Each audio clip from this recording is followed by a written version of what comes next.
Bright Duty. Every student matters.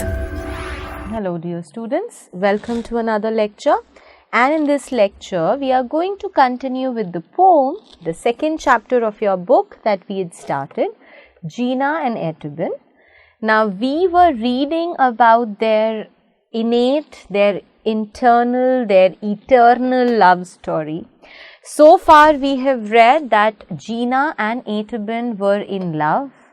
But being poor, Jina did not get to marry Etiben. Rather, she was married off to Tenure, who was the son of a rich, of a wealthy man.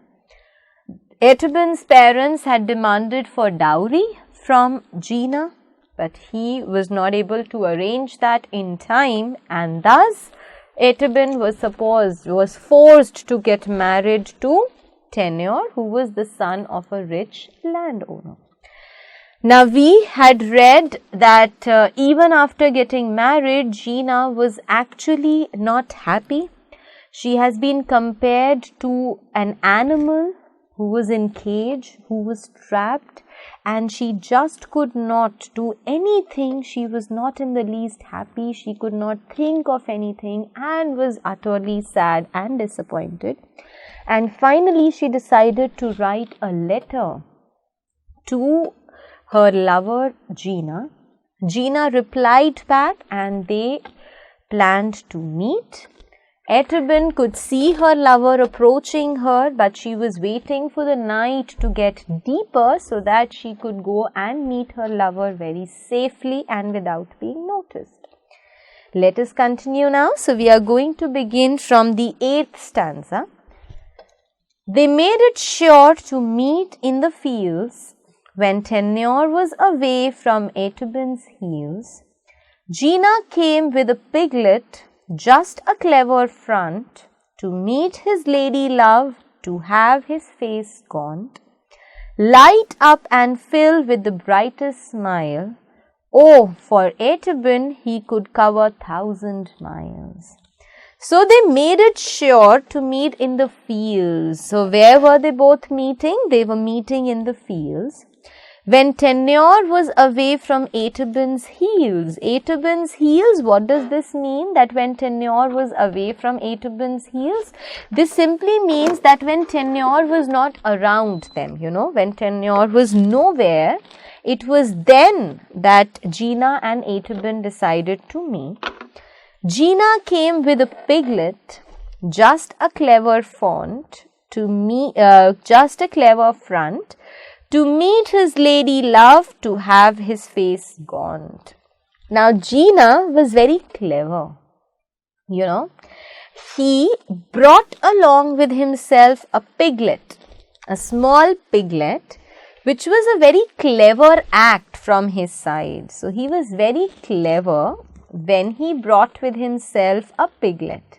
Why did he bring that? Because he wanted to show to the people that he was coming to the town where Etiben lived in order to sell that piglet.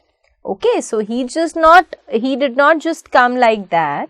He came to Etiben's town where she now lived with her husband, and he brought along with himself a piglet so that he could tell this, he could show this to the other villagers that he had come there only with the purpose of selling that piglet. So he was very smart, he was very clever. So he came to meet his lady love, to have his face gaunt, light up and fill with the brightest smile. So his face that had become very gaunt, gaunt means lean. This is something that we all can relate to. When you are very sad, when you are very depressed, when you are very disappointed with something, it reflects on your body and it specifically reflects on your face. It becomes very lean, it becomes very thin. So he decided to meet his lady love, and his face that had become so lean, had become so thin because of his innumerable of worries, light up and with the brightest smile. So that face also got brightened up because he was happy, and there was the happiest smile that he could have on his face when he saw Etiben. Oh, for Etiben he could cover 1,000 miles. And he was so happy when he saw Etiben that he realized that he loved this girl so much that for her he could even cross thousands of miles. So coming all the way from the Mapungshukhet mountains to this village where Etiben lived was not at all a problem for him. He could have covered a distance of 1,000 miles to meet his lady love. The secret meetings were soon discovered by Willie Tenure, who spied on his wife. Until he saw Jina slip away, his anger poured on Etiben, who he beat unconscious, almost taking that breath from her precious, left her lying among the helpless crops until Jina came picking her atop his shoulders to her dumbstruck parents, who saw through Tenure's cruel warrants. Could anyone treat a form so beauteous as Etiben with a mind so harsh and treacherous? So, the secret meetings of Jina and Etiben, they were soon discovered. By whom? By Willie Tenure. Willie the cruel, the bad-hearted Tenure, who used to spy on his wife. He used to keep an eye on his wife. He used to actually make sure, he used to take care of where his wife was going.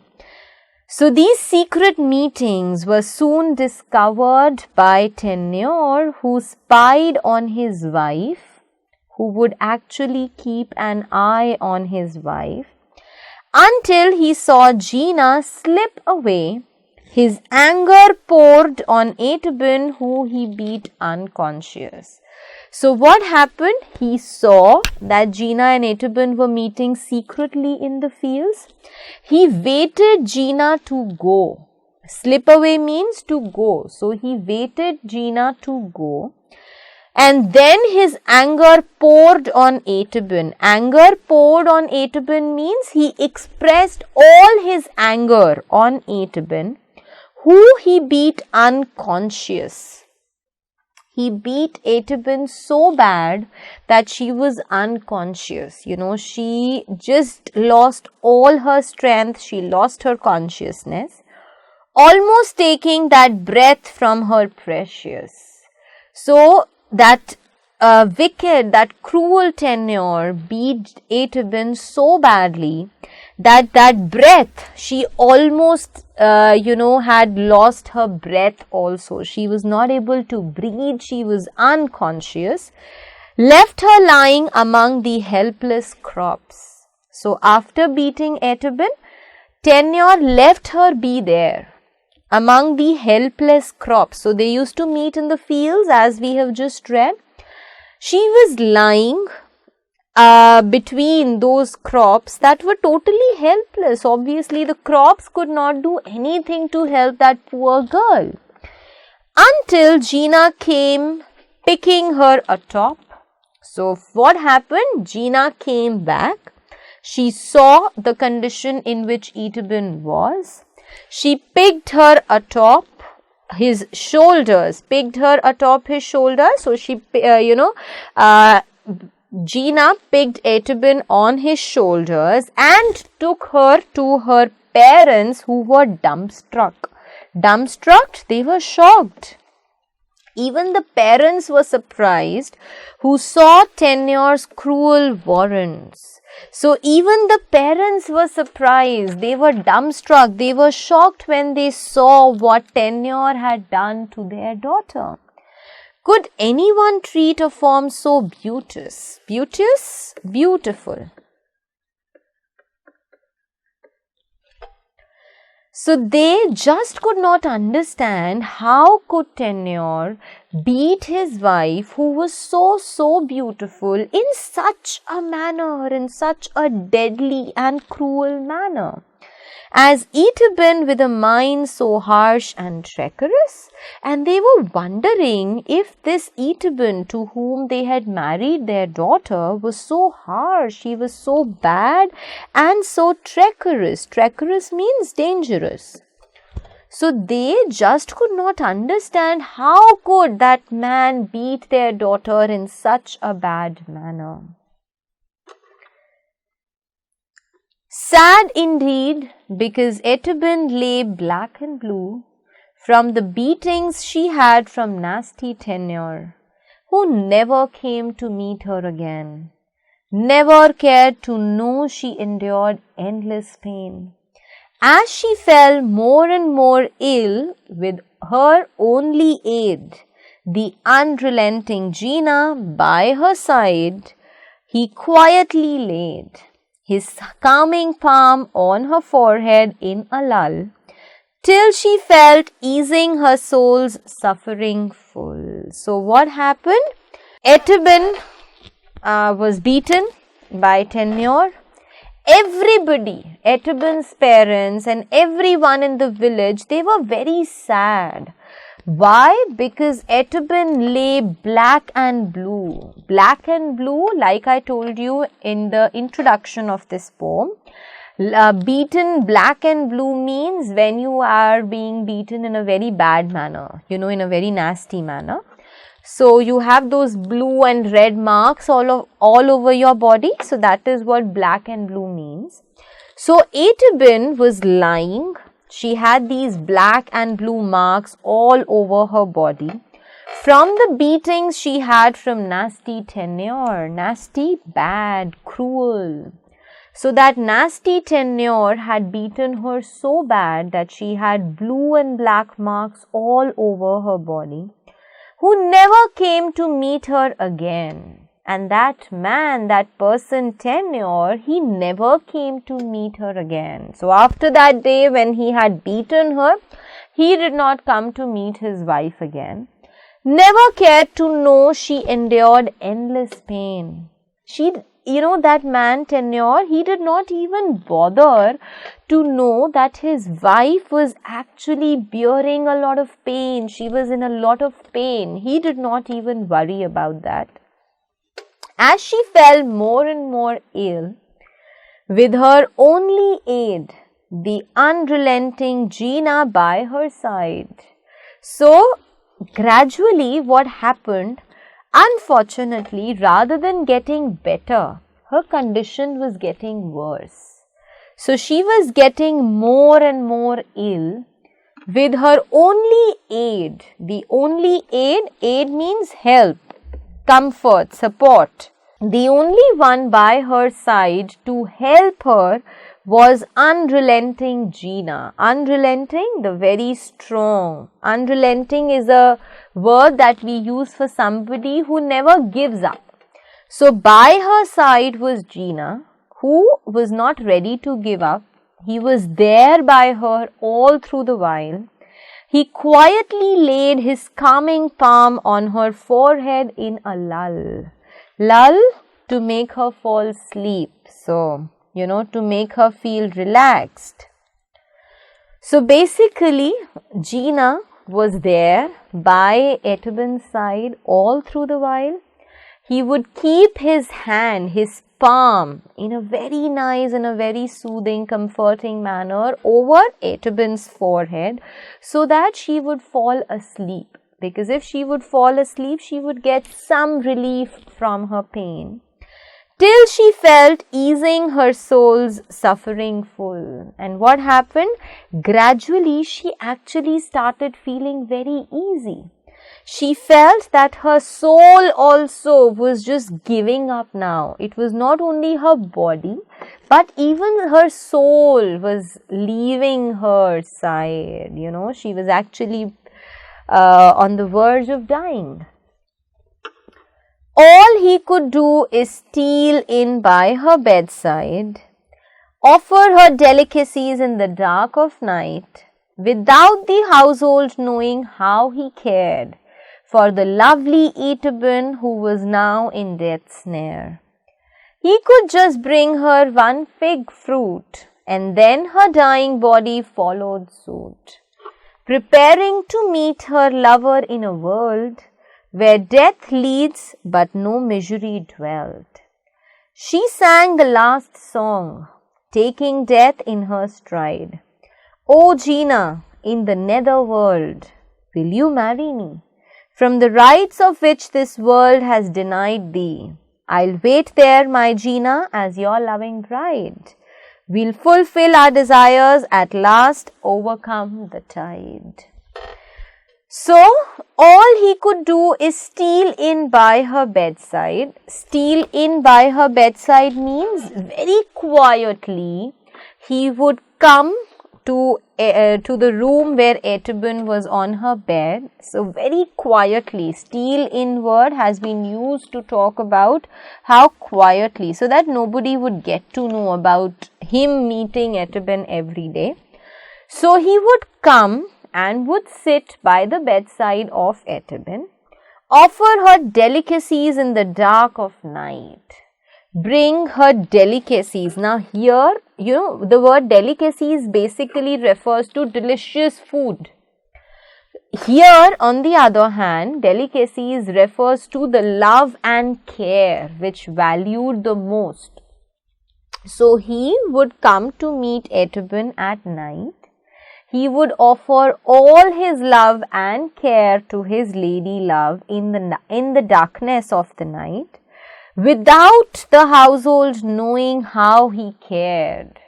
Nobody got to know in the house how much Jina cared for Etiben and how much he was doing for her, for the lovely Etiben who was now in death's snare, trap. He could very well see that his lady love was actually caught in the trap of death, that she was going to die very, very soon. So, he knew that Etiben was going to die. He could just bring her one fig fruit, and then her dying body followed suit.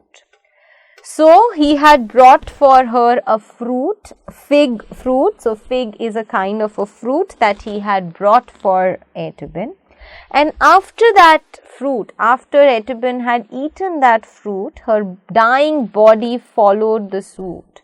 Dying body followed the suit means as, gradually her body started to get so weak that he could see she was about to die, preparing to meet her lover in a world where death leads but no misery dwelt. At that time, when Jina saw his lady love Etiben dying, he was preparing, he was planning that here on this earth he could not meet his lady love.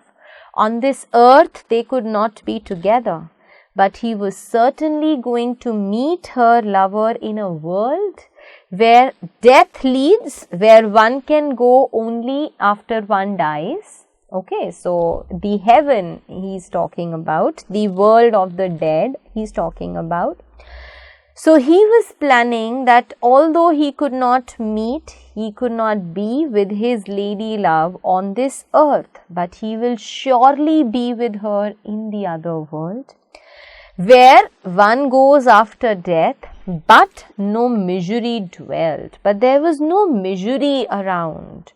There was no sadness that lurked around. There was no problem that people were facing in the afterworld. She sang the last song, taking death in her stride. So, Jina sang Etiben sang her last song, taking death in her stride. Taking death in her stride means she accepted death very, very peacefully. Okay, so she was singing her song when she breathed her last. O Jina, in the nether world, will you marry me? So, the last song that Etiben had sung, and the song she had asked Jina if he would marry her. Netherworld refers to the world of death, like I told you. From the rights of which this world has denied thee. Thee means you. So those rights, those things that you could not get in this world because of the people around us, would you like to get those rights in the afterworld? I'll wait there, my Jina, as your loving bride. She said that I am going to go up and I'm going to wait in the other world, in the world of the death, like a bride. We'll fulfill our desires at last, overcome the tide. She says that whatever wishes, whatever hopes, whatever expectations we had from our lives and from our love, we will finally get a chance to fulfill them in the afterworld, in the netherworld, and we will overcome the tide. Whatever problems we have faced, we are going to just get over them and live very, very happily together. Such ache filled his heart that he cried and still sang to his beloved. Etiben, how can I tarry? My body and soul is long sworn to you. We'll marry. Even in death sombre, laid by our vow we'll abide, never to be separated, never again wronged. So go, dear Etiben, your lips singing this song. When Etiben sang that song for Jina, Jina was so much full of ache. He was so much pained to hear this song. He was full of grief. He was full of sorrows on hearing this song that he started crying. And he also sang back to his lover. He answered Etiben with the help of a song. He said, Etiben, how can I tarry? He said, how can I delay? If you are going and if you want to marry me in the world of the dead, how can I be on this earth? How can I delay that? My body and soul is long sworn to you. He said, not only my body, but my soul also is sworn to you. Sworn to you, we both are connected to each other through our souls. And we will marry. We are going to marry for sure. Even in death's sombre, land by our vow we will abide. He said that in death there is solemnness, there is peace. And in the peace that we will get after we die, we will vow and we will abide them. To vow means to promise, to make promises to one another. And to abide something means to follow something. So he said that once we die, we are going to enter a place which is very quiet, which is very calm, which is very peaceful. And on that land also, whatever promises I make to you, I am going to abide by them. I am going to follow those promises. Never to be separated, never again wronged. So he said that we will never be separated again. We will never be wronged. Nobody is going to come, in our way again. Nobody is going to separate us again. So go, dear Etiben, your lips singing this song. He said, dear Etiben, you may go. And go while you are still singing this song, so that I can also follow you soon. And what happened? As he said, Etiben died, and with Etiben even Jina died.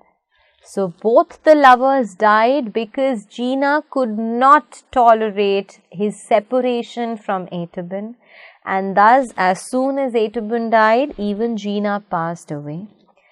As the villagers smoked the lovers' bodies for the last rites, they watched in silent awe at the two smokes rising high up in the air, holding hands in their mingled ecstasy, their spirits riding the valleys of peace. The dewy-eyed Etiben and brave Jina, in bliss, Hand in hand they strode over bright stars that crossed them once, bore their course, now showered glory singing. O eternal lovers, your tale will be on books and covers. When pinning souls will come home tired, they'll find your victory to light their passion's fire. And thus many stories will be written anew around all that our human lives construe. Where bamboo green tender arms hold, to their bosom the legend of Jina and Etiben, and all that is bold in love's own domain, forever to celebrate, more precious than gems or gold. So what happened, as I had told you, that when the villagers smoked the lovers' bodies, so for the last rites, we all know that when somebody dies, you have to burn their bodies. So for those last rites, when the villagers had put fire to the bodies of the lovers, they watched in silent awe, surprise, shock. They were silent, they were shocked when they saw that from those, from the smoke, they saw two smokes rising high up in the air. So from both of them, two smokes rose up, and these smokes were holding their hands, and they were rising towards the air in mingled ecstasy. Mingled ecstasy, ecstasy means happiness. And one could see the happiness in those two smoky figures. So those two smoky figures were very happy, they were holding hands, and their spirits were riding the valleys of peace. The valleys of peace refers to the heaven. So these two spirits, the bodies, the souls of Jina and Etiben, they were going up towards the heaven, a place which was very peaceful for them. The dewy-eyed Etiben and brave Jina in bliss. Dewy-eyed Etiben, dew refers to the drops of water. So obviously this dewy-eyed Etiben refers to the fact that when Etiben saw that after her death even Jina died, she was very happy. She was so sad and emotional and overwhelmed that she was crying. And Jina, on the other hand, was very brave. He forego his life for the sake of his lover. So both Jina and Etiben, they started rising in a bliss. Bliss refers to blessing. So it was a blessing for them to be together. Hand in hand, they strode over bright stars. So together, they were moving upwards. They strode, they crossed the bright stars. That crossed them once, bore their curse. So these stars that obviously had bore their curse means it was beneath these stars only that Jina and Etiben would meet each other. And it was on that day only when Tenure had discovered them and had beaten Etiben such badly. So they started rising towards crossing those stars. Now showered glory singing, O eternal lovers, your tale will be on books and covers. So everyone who could see that, all the villagers who were present there, they started singing, showered glory, glory, respect. It was then that the villagers realized that these two people were in such deep love with each other that even after death they could not be separated. So it was then that they realized their love, they understood their love, and they said that, O eternal lovers, eternal, somebody who can never be forgotten. So they said that you both are going to be eternal. Your tale will be on books and covers. People are going to read about your tale of love in books, in magazines. When pinning souls will come home tired, Those people who are very sad, two lovers, if there is some problem which they are going through in their lives, when they will come home tired, they will find your victory to light their passion's fire. So, your victory, the final togetherness that you people achieved, though after death, but when they will get to hear about that, that is going to kindle the fire in them, that is going to make them even more energetic and enthusiastic. And thus many stories will be written anew around all that our human lives constitute. So they said that there are going to be multiple stories also which will be written about you, that all human lives construe, read. So there would be multiple stories which will be written about you, and every human being would be able to read them. When bamboo green tender arms hold to their bosom the legend of Jina and Etiben. So he said that bamboo green tender arms hold to their bosom the legend of Jina and Etiben. Bamboo green tender arms refers to the beautiful bounties of nature. We have read at the beginning of the poem only that they would meet on the mountains, in the fields, so they were always connected with the beauty. So the poetess says that those people actually said that your story, the story of Jina and Etiben, is going to become a legend, something that will never be forgotten by anyone. And the greenery, the beauty of the nature is going to always support you in your love. And all that is bold in love's own domain, forever to celebrate, more precious than gems or gold. So he said, and that is what matters the most in love. More precious than gems and gold. In love, you do not need some gems or some gold or some precious ornaments to show how much you love each other. What you know is boldness. What you know, what you need to learn, what you need to understand is the strength that love has. You need to know how much important it is to be strong, how much important it is to fight from the people around you when you truly love someone. And with this, my dear students, we come to the end of the explanation of this poem. So this, like I told you at the beginning, was a tragic poem written by Nabina Das. This story has been retold, as is the name of the poem.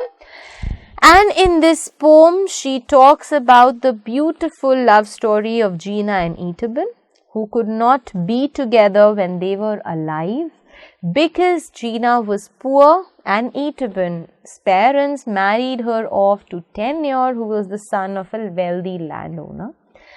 Tenure did not love her, and her life was like an animal in a cage. She decided to write a letter to her lover Jina, and Jina replied to her letter, and he actually came to meet her.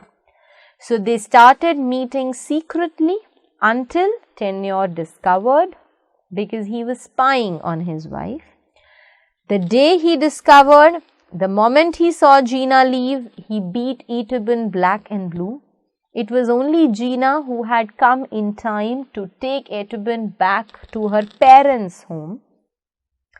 Even Etiben's parents were shocked when they saw that Tenure had beaten their beautiful daughter in such a nasty manner. Tenure did not come to meet his wife thereafter.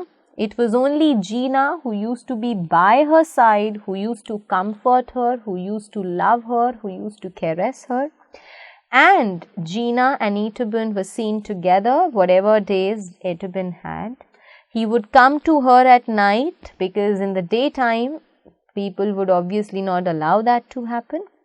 Moreover, Etiben died, and the last song that she sang before she was dying was basically a request that she made to Jina, and she asked Jina if he would marry her in the afterworld. When Jina heard this, he was he was so badly hurt, he was grief stricken, that he told her he was going to marry her and he was going to go up with her as well. Etiben died, and with her even Jina died. After their bodies were smoked, the villagers saw the two souls rising from the body, from their death, from the ashes, holding hands and very happily going towards the heaven. And it was then when the people realized of the village that the love of Jina and Etiben was actually pure, it was eternal, and they told him, them, that your story is going to be a legend and people are going to read about you, people are going to learn about you, and people are going to learn from you. So my dear students, I hope you've understood the poem very well. Now the exercises, the back exercises of this poem, I am going to cover in the next part of my video. So I will see you all now in my next lecture. Thank you.